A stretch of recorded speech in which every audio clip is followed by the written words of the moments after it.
morning, friends. Hi, I hope that you guys are having a really great morning.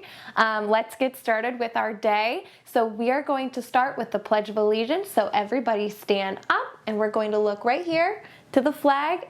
Put your hand on your heart and we will all say together, I pledge allegiance to the flag of the United States of America and to the republic for which it stands, one nation, under God, indivisible, with liberty and justice for all. Good job, guys. Good morning. Good morning, Anthony, Ava, Brendan, Bo, Creek, Harper, Huck, Jackson, John, Killian, Sam, and Violet. I hope today is really amazing for you. Let's sing our song together. We have our 4 languages. So there is first Spanish, then there is French, then German, and then finally English. All right, let's get started. Uno, dos, tres.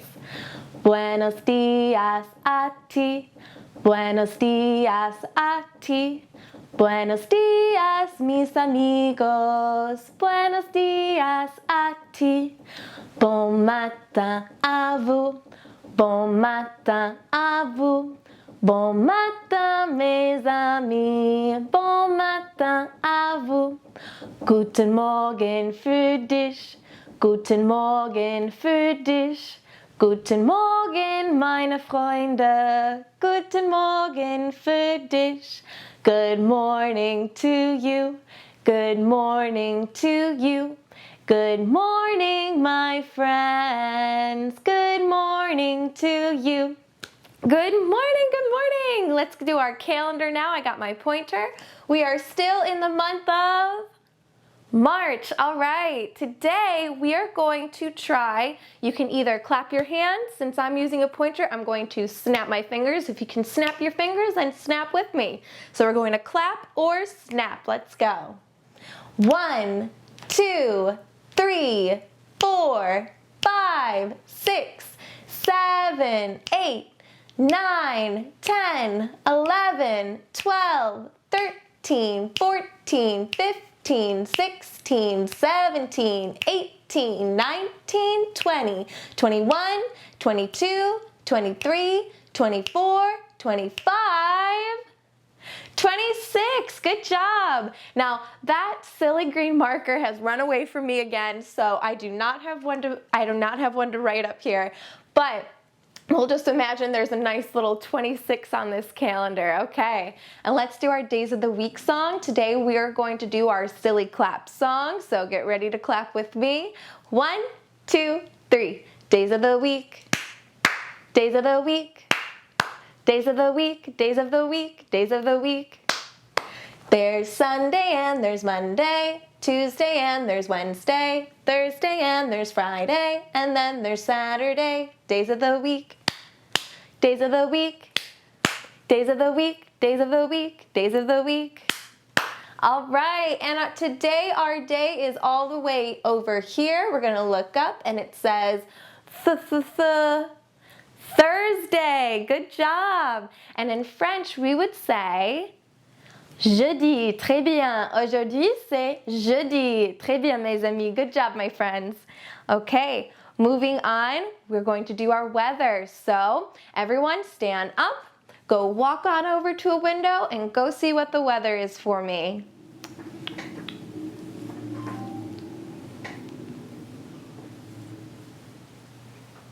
All right, you got it? You know the deal. I'm going to sing the song. When it comes to putting in what the weather is for you, I'll hum and you're gonna fill in the words, okay? Ready? 1, 2, 3. Weather, weather, what is the weather?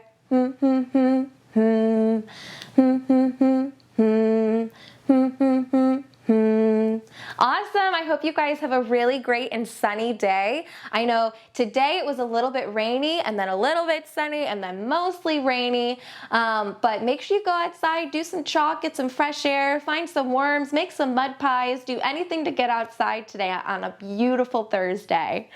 Okay, next we have our story. So we are still learning and talking about dinosaurs. So I have this book called Tyrone the Horrible. All right. This book is written by Hans Wilhelm.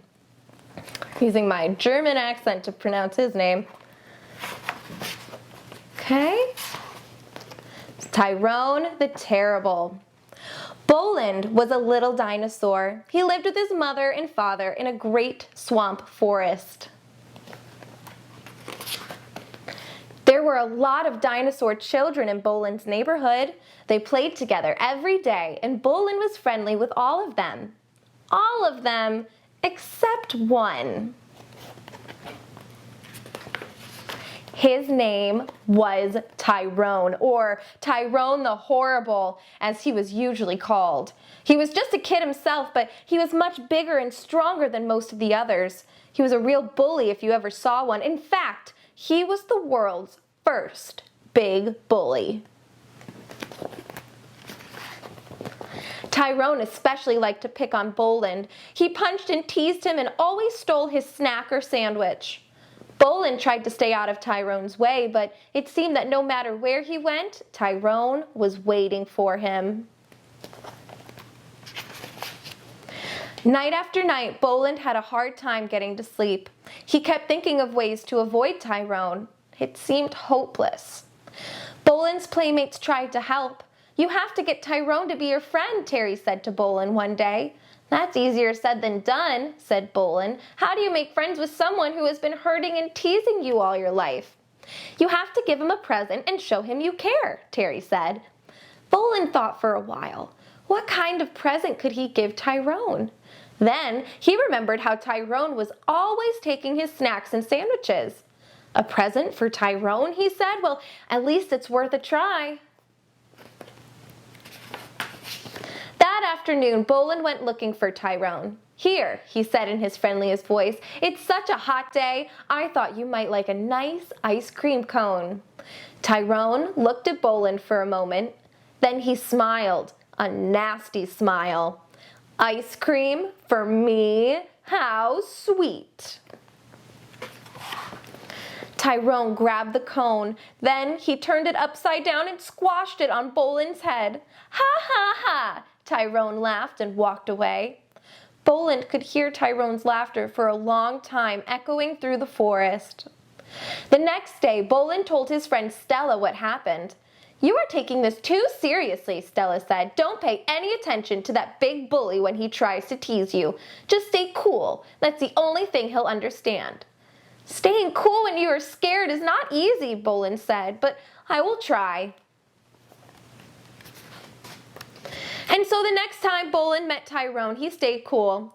"Hi, lizard head," roared Tyrone as Boland walked by. "How about my sandwich?" Boland did not pay any attention and didn't even try to run away. He kept on walking. "I guess I'll have to help myself again," Tyrone said. He stomped on Boland's tail until Boland let go of the sandwich. Boland tried not to show his tears, but it hurt a lot. When Boland's friends found out what Tyrone had done, they were furious. "It's time to fight back," Stego said. "Tyrone has given you enough trouble. You must stand up to him and show him you are a dinosaur too. You can win any fight against him. Tyrone just has a big mouth, that's all." Boland was angry too. "You're right," he said. "Maybe I should fight him and stop this nonsense once and for all." "Well," Stego said, "let's do it right now." The four friends marched off to find Tyrone.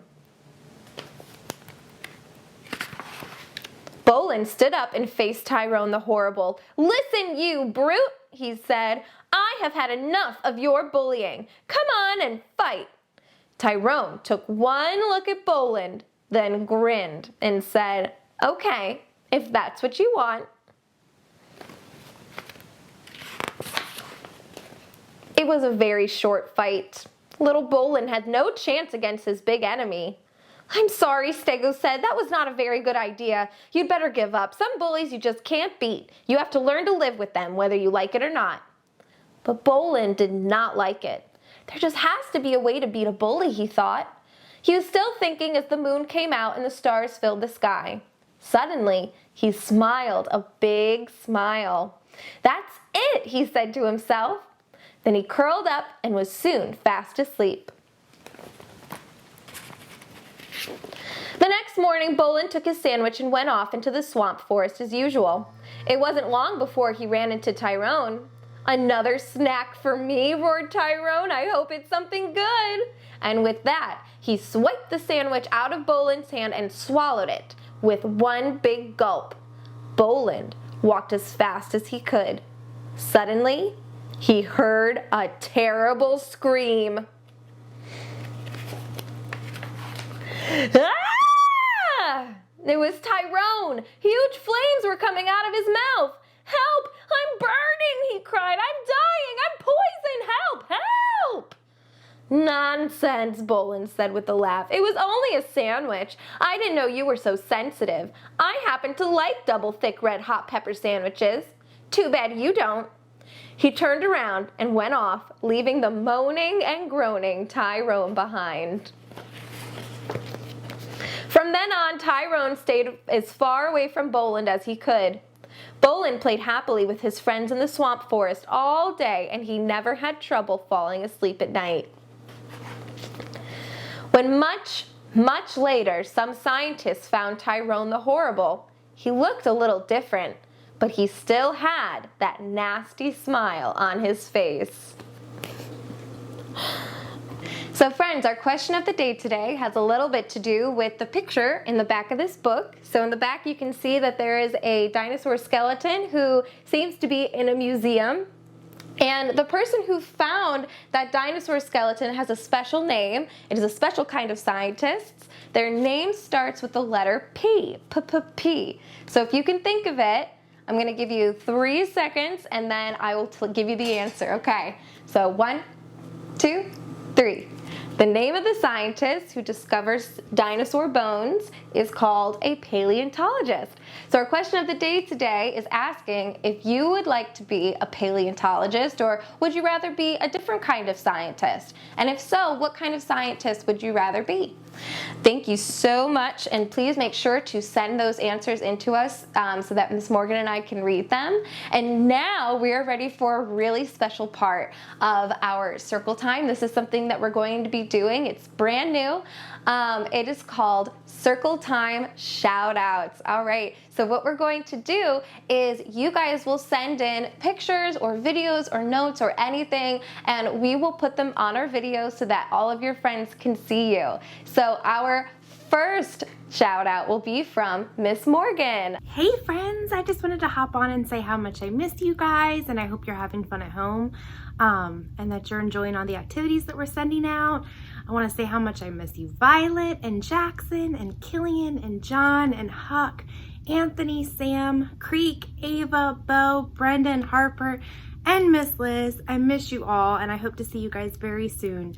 I wanted to join into Circle Time for a little bit today because I haven't been on in the videos, and read one of my favorite poems by my poet, one of my favorite poets.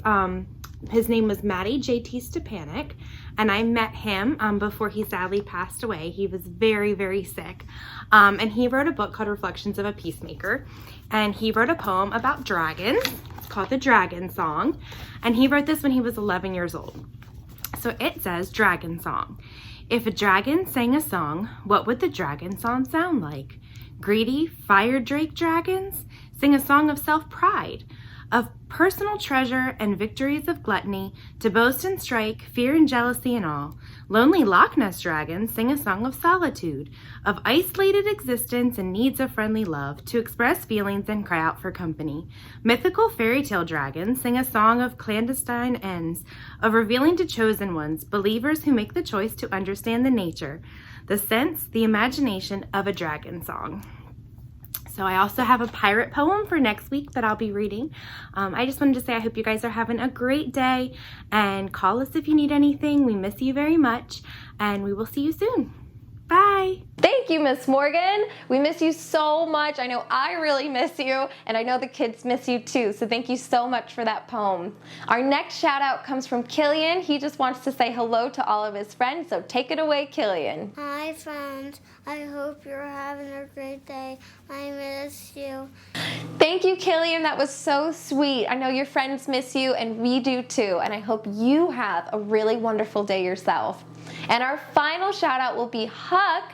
Huck actually had a peace class with his family where they did kind of some meditations and some stretching and talked about kindness and peace and how to be a good friend. And that is so cool. So I hope you guys are having conversations like that with your family, maybe taking some time to sit and to meditate and try to have some moments to yourself. I hope you guys have a really wonderful rest of your Thursday. Please send me some videos and some photos, anything you want by 6 p.m. tonight so that I can put it in for Friday's video.